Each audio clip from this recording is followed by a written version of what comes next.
Hello সবাইকে আসসালামু আলাইকুম। আজকে ভিডিওর প্রথমেই দেখে বুঝতে পারতেছেন আমি আপনাদের সাথে কি শেয়ার করতে যাচ্ছি। তবু আমি বলে দেই, আমি আজকে আপনাদের সাথে শেয়ার করব হচ্ছে রসগোল্লা।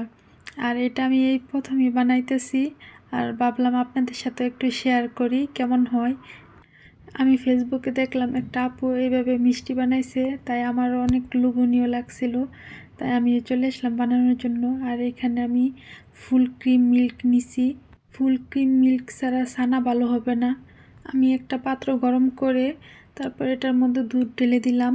দুধটাকে এখন আমি একটু জাল করে নেব, যতক্ষণ পর্যন্ত বলক না আসবে অতক্ষণ পর্যন্ত আমি জাল করে নেব। আর নাড়াচাড়া করতে হবে যাতে কোনো সর না পড়ে।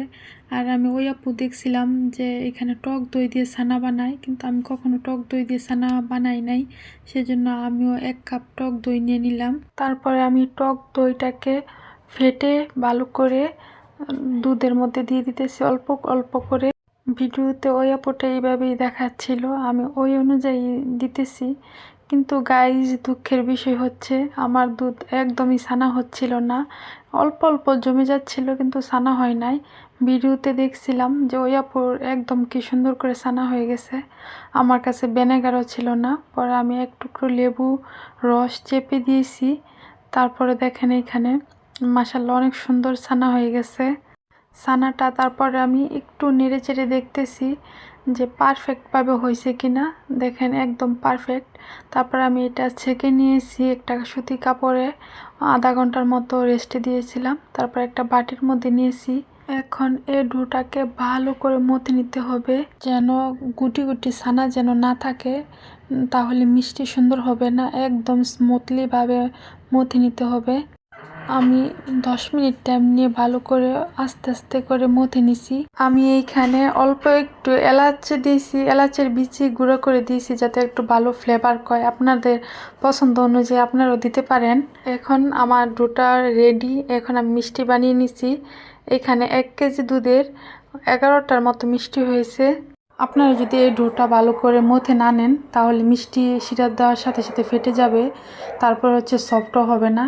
এটা দেখতে পারতেছেন আমি শিরা করছি, বলক আসার সাথে সাথে আমি দিয়ে দিতেছি মিষ্টিগুলো। মিষ্টি দেওয়ার পরে আমি এটা প্রথমে লো হিটে রাখবো 5 মিনিট, তারপর আমি হাই হিটে দিয়ে দিব বলক আসার আগ পর্যন্ত। এখন আমি হাই হিটে দিয়ে দিছি। এই তো দেখতে পারতেছেন মিষ্টিগুলো টকবক টকবক করে ফুলে যাচ্ছে। মাশাআল্লাহ সবাই বলবেন। এখন আমি আবার আরেকটু পরে খুলে দেখলাম, যে দেখতেই পারতেছেন কত সুন্দর মিষ্টিগুলো। মাশাআল্লাহ অনেক মজা হয়েছিল।